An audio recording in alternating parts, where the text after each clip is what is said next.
హైదరాబాద్, చెన్నై, బెంగళూరు, ముంబై, కోల్కతాలో central government high alert ప్రకటించింది. National వైడ్గా ఎయిర్పోర్ట్స్, రైల్వేస్, క్రౌడెడ్ పబ్లిక్ ప్లేసెస్లో సెక్యూరిటీని కట్టుదిట్టం చేసింది. దీనంతటికీ కారణం నవంబర్ 10న ఢిల్లీలో జరిగిన భారీ కార్ బ్లాస్ట్. ఎగ్జాక్ట్గా నవంబర్ 10 సాయంత్రం 6:52 ఢిల్లీలోని red fort metro station gate number 1 దగ్గర హ్యుండాయ్ i10 కార్ స్లోగా మూవ్ అవుతూ ఉంది. ఆ కారులో ఒకతను మాత్రమే ఉన్నాడు. ఇంతలో రెడ్ సిగ్నల్ పడింది. సిగ్నల్ పడడంతో i10 కార్తో పాటు మిగతా కార్స్ కూడా ఆగాయి. ఇంతలో ఒక పెద్ద శబ్దం. సడన్గా i10 కార్లో ఉన్న బాంబు వల్ల పెద్ద బ్లాస్ట్ జరిగింది. దానివల్ల చుట్టుపక్కల ఉన్న కార్స్ అన్నీ డ్యామేజ్ అయ్యాయి. దాదాపు 13 మంది చనిపోయారు. 20 మందికి పైగా గాయాలు అయ్యాయి.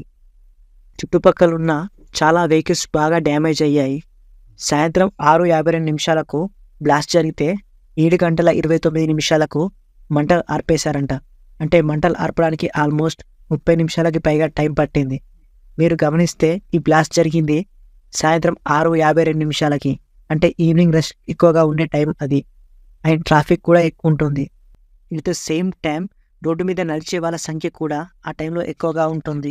ఈ ఇన్సిడెంట్కి కొన్ని గంటల ముందు సోమవారం ఉదయం జమ్మూ అండ్ కాశ్మీర్ పోలీసులు ఒక అపార్ట్మెంట్లో 360 kgల అమ్మోనియం నైట్రేట్ని పట్టుకున్నారు.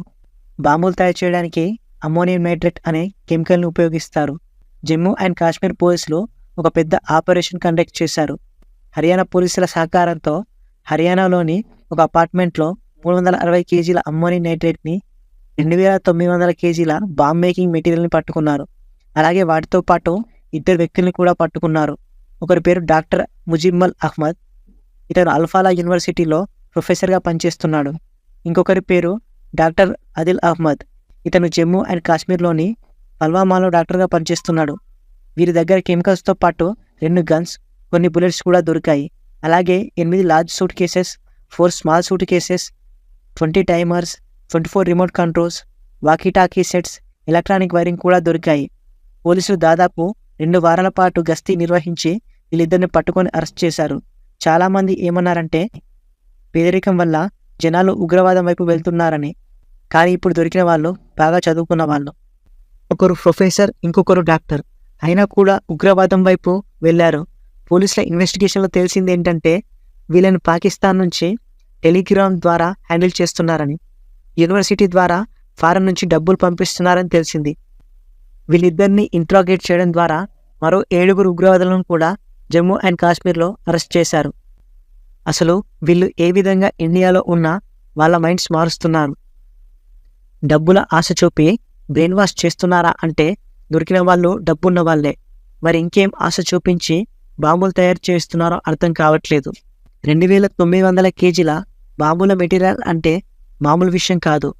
మీకు పుల్వామా దాడి తెలుసు కదా.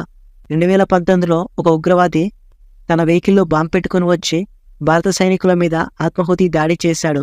ఆత్మాహుతి అంటే తన ప్రాణాలను తనే అర్పించడం. పుల్వామా దాడిలో 39 మంది భారత సైనికులు చనిపోయారు. ఆ దాడిలో 80 kgల బాంబ్ని ఉపయోగించారు. ఇప్పుడు దొరికింది 2900 kgలు. అంటే ఇండియా మొత్తం ఏ రేంజ్లో దాడి చేయాలనుకున్నారో మీరు ఊహించుకోండి. పోలీసులు చాలా కష్టపడి ఈ దాడుల్ని ఆపారు. ఇంకొక విషయం ఏంటంటే గుజరాత్ పోలీసులు కూడా సోమవారం ఉదయం కొంతమంది టెర్రరిస్టులను పట్టుకున్నారు.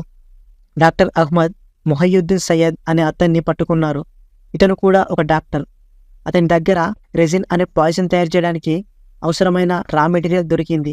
అతన్ని ఇంట్రోగేట్ చేయగా తెలిసిందేంటంటే ఆ పాయిజన్ని వాటర్ ట్యాంక్లో కలిపి జనాల్ని చంపుదామనుకున్నారు. అలాగే గుడిలో పెట్టే ప్రసాదంలో కూడా కలిపి మనుషుల్ని చంపుదామనుకున్నారు. ఇతను ఇంకొక 2 వ్యక్తులను రిక్రూట్ చేసుకొని ముగ్గురు కలిసి లక్నో, ఢిల్లీ, అహ్మదాబాద్కి వెళ్ళి ఎక్కడెక్కడ పాయిజన్ కలపాలో ఆ ప్లేసెస్ని కూడా సెలెక్ట్ చేసుకున్నారు. వాళ్ళ దగ్గరున్న రా మెటీరియల్తో రిజన్ పాయిజన్ని తయారు చేసి 2,50,000 మందిని చంపవచ్చు. కానీ పోలీసులు అలా జరగకుండా చూసుకున్నారు.